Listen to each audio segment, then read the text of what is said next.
সুপ্রিয় দর্শক, আপনারা দেখছেন এসপিএন বাংলা টিভি। দেখুন ও সাবস্ক্রাইব করুন এসপিএন বাংলা টিভি, দেশ ও মানুষের কথা বলে। তার একটি প্রকাশনা প্রতিষ্ঠান মাসেরা প্রকাশনী। তার জীবনে সে যুদ্ধ লিখেছে, যুদ্ধ করেছে, সংগ্রাম করেছে। তিনি একাধিক সাংবাদিক, আমাদের ঢাকা সাংবাদিক ইউনিয়নের দুইবারে নির্বাচিত নেত্রী, পাশাপাশি এই বিশ্ববিদ্যালয় নিয়ে এসে প্রতি বছর মেলা করছেন। তো এবারে এই মাসেরা প্রকাশনীর কর্ণধার সাংবাদিক দেওয়াল মাসুদা আপনাদের সাথে। আজ অনলাইনে আন্তর্জাতিক মেল দিবস।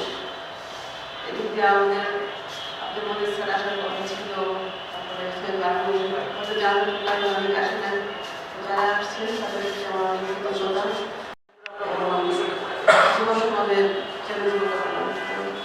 গণমুখী শিক্ষা ও যুব সমাজের সম্ভাবনা চ্যালেঞ্জ আজকের আলোচনার বিষয়।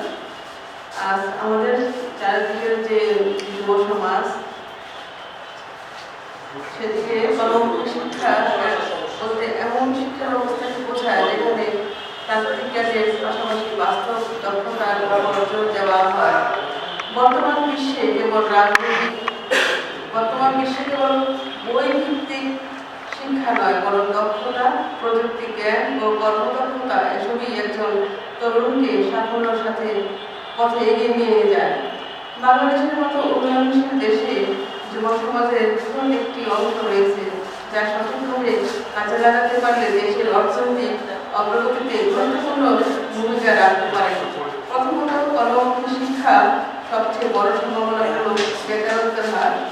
আমাদের দেশে অনেক শিক্ষিত তরুণ তরুণী চাকরি না পেয়ে হতাশায় ভোগে, কারণ তাদের শিক্ষার সঙ্গে চাকরির বাজারে চাহিদা মিল থাকে না।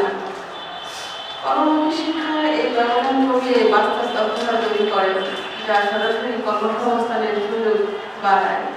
দ্বিতীয়ত, একটি উদ্যোক্তা তৈরিতে সহায়ক।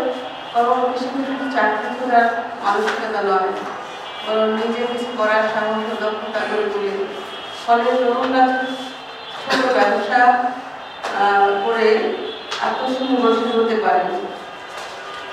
আমাদের এই প্রচারণা আমাদের স্যার আছেন, সাহেব ভাই আছেন, তারা অনেক বলবেন, অনেক বলতে আমাদের চারপাশে যেন কোনো বুদ্ধিমূর্খ বেকার না থাকে, তাদের জন্য আমরা গণমুখী শিক্ষা আসতে পারি, এটাই আমরা সরকারের কাছে আবেদন করতে পারি।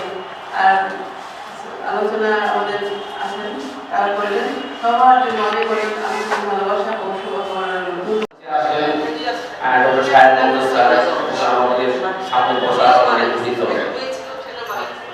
যেহেতু মহান মে দিবস উপলক্ষে আজকের আয়োজন, আমাদের ভার্সিটি থেকে এখনো কিন্তু শ্রমিক মালিকের বৈষম্যটা দূর হয়নি। অনেক রক্তের বিনিময়ে কিন্তু মহান মে দিবস এসেছে, তারপরেও আমাদের বৈষম্যটা এখনো দূর হয়নি। গণিতবিদদের যে বইগুলা প্রশংসা হচ্ছে, ইতিহাসের বাতিঘর, গণতন্ত্র, দেখেন আমরা এখন বই পড়াটা ভুলে গেছি। তার আগে এক সময় আমরা যখন বই পড়তাম, দেখা গেছে বই পড়তে পড়তে সকাল হয়ে যাবে, বই পড়ার শেষ হয়। আমার এখনো মনে আছে, কুমার পোশাকের একটা বই পড়ছিলাম, বৃত্তের বই। তখন তো কারেন্ট ছিল না, হারকেল জ্বালে আমি বই পড়তেছিলাম। বই পড়তে পড়তে হারকেলে আবার তেল পড়ছে। যখন আজান দিছে ভাবছি আসলে আজান দিছে আর কতক্ষণ করে নি। বইটা পড়া শেষ দিকে পূর্ব দিগন্তে সূর্য উঠছে। বইয়ের প্রতি কি যে একটা আকর্ষণ ছিল, কিন্তু এখন সেই আকর্ষণগুলো আমাদের মধ্যে নেই। আমি আমার লেখা ছোট্ট একটা কবিতা আমি আবৃত্তি করবো আমাদের গুরুজনের সামনে, পুত্রটি একটু ক্ষমার বিষয়।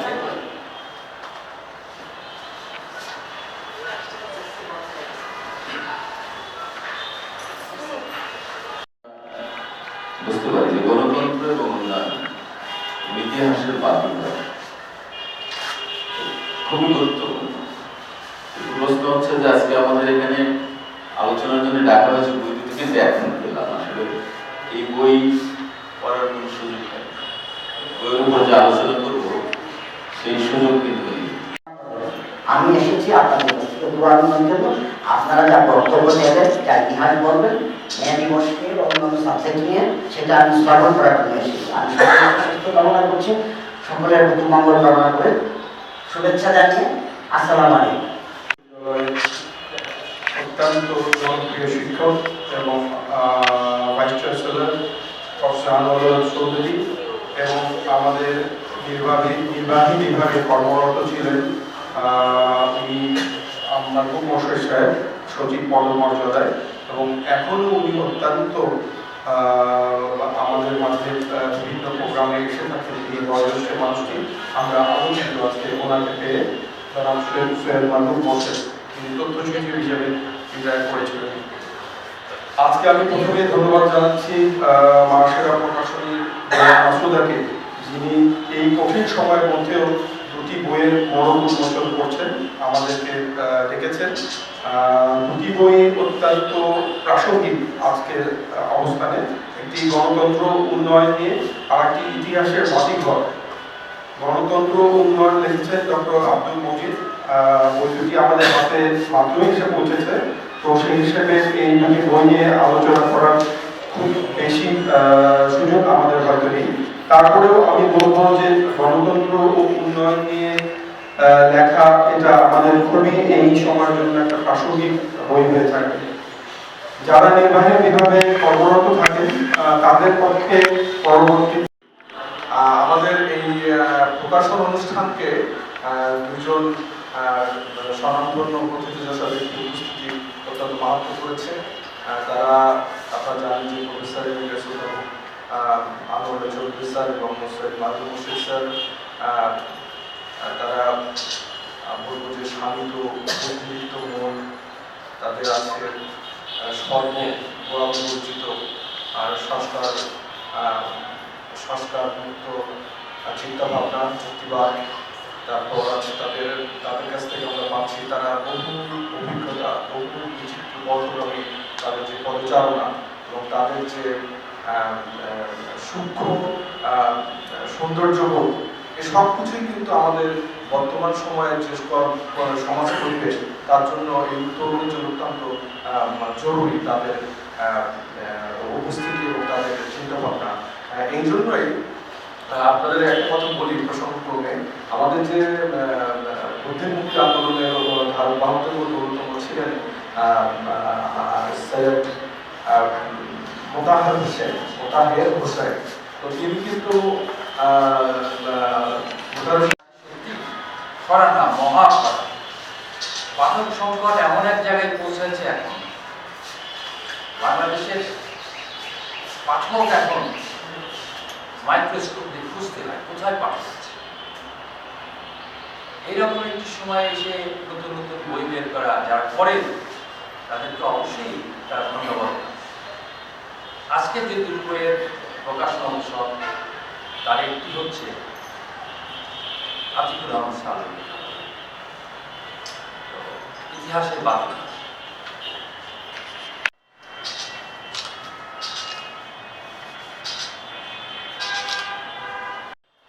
তখন অনুষ্ঠানে আসার আকর্ষণটা বেড়ে যায়, কারণ মাহবুব মোর্শেদের সাথে আমার সম্পর্ক ঐতিহাসিক।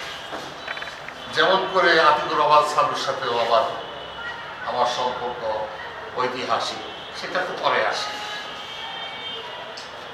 আমাকে কোনো একটা অনুষ্ঠানের পর একজন সাংবাদিক আমাকে জিজ্ঞাসা করেছিলেন, স্যার মাহবুব মোর্শেদ আপনার কত বড়, মানে উনি বয়সে বা একাডেমিক্যালি আপনার কত সিনিয়র।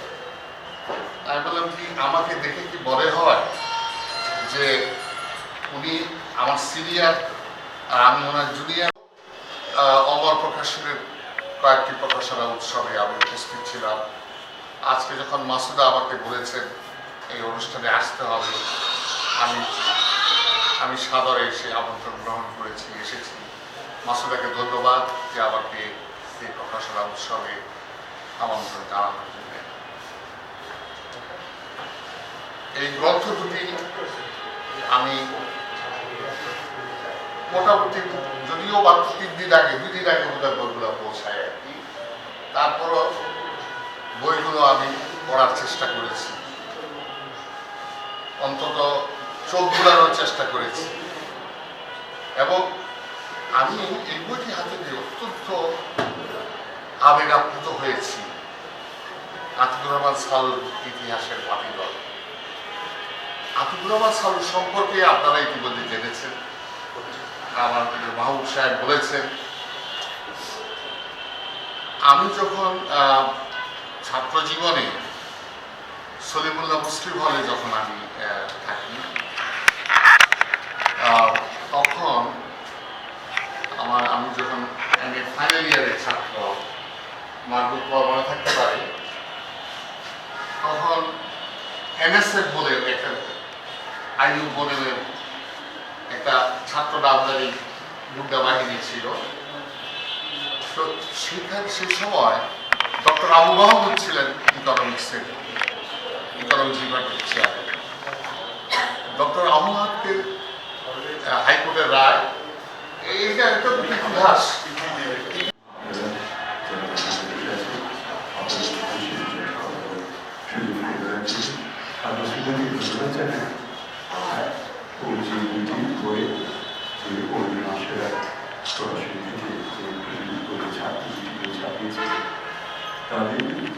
তাদের লেখকদের যে একজন